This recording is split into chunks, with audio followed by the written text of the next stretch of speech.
మంత్రి కోమటిరెడ్డి వెంకటరెడ్డి ఉన్నారు. నిన్న కేసీఆర్ వరంగల్ సభ చూడడం జరిగింది. మొత్తం కూడా ఆయమన్న తెలంగాణ అంతా కూడా కాంగ్రెస్ వచ్చి ఆగమాగం చేస్తుంది, నాకు దుఃఖం అవుతుందని కూడా మొత్తం కూడా ఎమోషనల్గా ఫీల్ అయినటువంటి పరిస్థితి. ఏం చెప్తారు? ఒకసారి బ్రాహ్మణవరంలోకి వచ్చి చూడమంటున్నా, నార్కెట్పల్లికి రమ్మంటున్నా, మా డిండి ప్రాజెక్టుకి రమ్మంటున్నా, ఎస్ఎల్పిసి సొరంగానికి రమ్మంటున్నా. ఇవాళ ఎందుకు నీకు మొన్న ఎన్నికల్లో 12 స్థానాల్లో 11 స్థానాలు డిపాయిడ్ పోయే పరిస్థితి వచ్చింది. మహబూబ్నగర్ బొమ్మను 14 సీట్లకు 13 సీట్లు గెలిచినాం, ఖమ్మంలో 10 సీట్లకు 10 సీట్లు గెలిచినాం, దక్షిణ తెలంగాణ ఎండబెట్టినాం, ఉత్తర తెలంగాణలో కాళేశ్వరం పేరు మీద ఒక కూలేశ్వరాన్ని కట్టి 2 లక్షల కోట్ల లోపటేసుకున్నావు. ఇవన్నీ తినే ఒక్క ఇళ్ళన్న కట్టినావా? ఇండ్ల సందంగా పక్కపెట్టు. ఇవాళ మా ఉత్తమ్ కుమార్ రెడ్డి గారు ముఖ్యమంత్రి గారి సలహా మేరకు మీ క్యాబినెట్ మినిస్టర్స్ అందరం కూర్చొని పేదవాడు కడుపు నిండా అన్నం తినాలి, మంచి అన్నం తినాలి, కోటీశ్వర్లు తినే అన్నం తినాలి అని చెప్పి ఉత్తమ్ కుమార్ రెడ్డి ఒక ఉత్తమమైన ఆలోచన చేసి ఇవాళ సన్న బియ్యాన్ని 3 కోట్ల మందికి ఇస్తున్నాం, 17,000 రేషన్ షాపుల ద్వారా. అదే కాదు, 5 లక్షల కోసం 5 లక్షలు ఇందిరమ్మ ఇల్లుకు పేమెంట్ కూడా స్టార్ట్ చేసినాం. అవన్నీ కూడా వేగవంతం చేస్తున్నాం. 160 కోట్ల మంది మహిళలు ఇవాళ ఉచితంగా బస్సులలో ప్రయాణం చేస్తున్నారు. ఈరోజు పెండింగ్ ప్రాజెక్టులు ఎస్ఎల్పిసి సొరంగం మా నల్గొండ జిల్లాకు 4 లక్షల ఎకరాలకు ఇప్పుడు పారే నీళ్ళు దాన్ని స్టార్ట్ చేసాం. మధ్యలో కొద్దిగా యాక్సిడెంట్ జరిగింది, ఇంకో బేరింగ్ వచ్చింది, ఒక సైడ్కి వెళ్ళి స్టార్ట్ చేయించినాం. త్వరలో దాన్ని కూడా విజిట్ చేస్తున్నాం. పాలమూరు జిల్లాలో పెండింగ్ ప్రాజెక్టులన్నీ పూర్తి చేస్తున్నాం. మేము ఇవాళ చేసే కార్యక్రమం రాజు యువ వికాసం. ఇక్కడున్న నిరుద్యోగ చదువుకున్న పిల్లలకు 5 లక్షల రూపాయలు వచ్చే నెలకెళ్ళి ఇవ్వబోతున్నాం. ఎస్సీ ఎస్టీ పిల్లలకు 6 లక్షల రూపాయలు స్వయం ఉపాధి కోసం ఇవాళ ఇన్ని కార్యక్రమాలు. 7 లక్షల కోట్లు అప్పు చేసి 6,000 కోట్ల వడ్డీ కట్టుకుంటూ 6,000 కోట్ల ఒరిజినల్ కట్టుకుంటూ ఇన్ని కార్యక్రమాలు చేస్తుంటే ఓర్వలేక 16 నెలలకి అంత అయిపోయింది.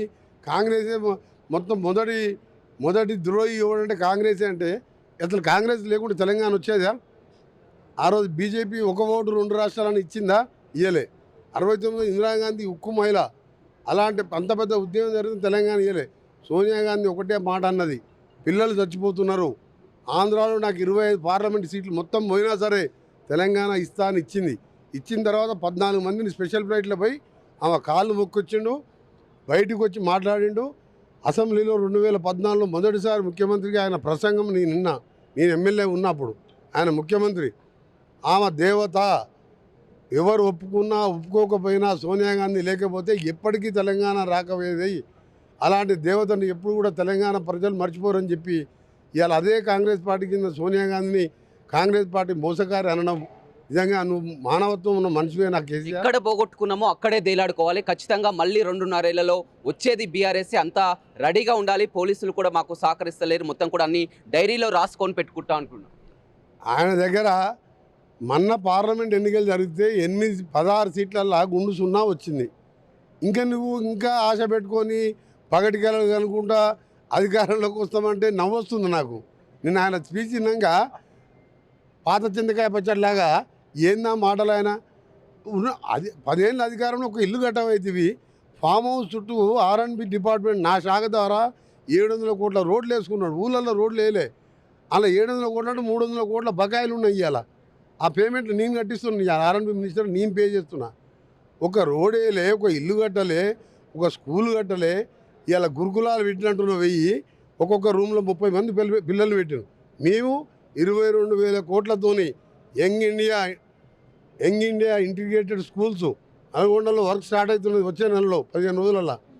దాంట్లో air condition, football stadium, cricket stadium, SC BC ST minority ఓసీలు అందరు కలిసి కూడా చేసే విధంగా ఉండి కలుసుకుని చదువుకునే విధంగా ఉన్నత విద్యను అందించబోతున్నాం. అందుకని మాకు కేసీఆర్ పోలిక లేదు.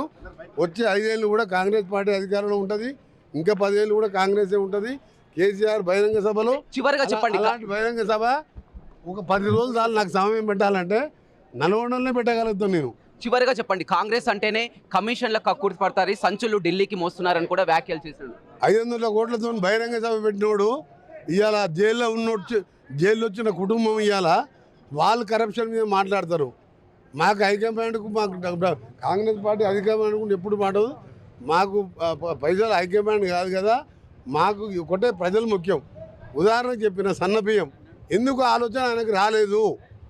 నువ్వు ఎందుకు ఆలోచన ఒక్కసారైనా ఎప్పుడైనా చేసినావా పేదవాని గురించి ఆలోచించుకోమని కోరుతున్నాను. రైట్, చూడొచ్చు.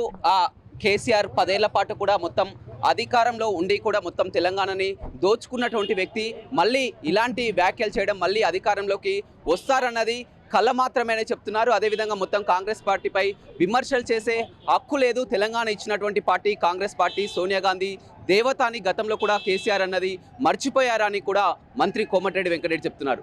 రవితో రమేష్, బిగ్ టీవీ, నల్గొండ.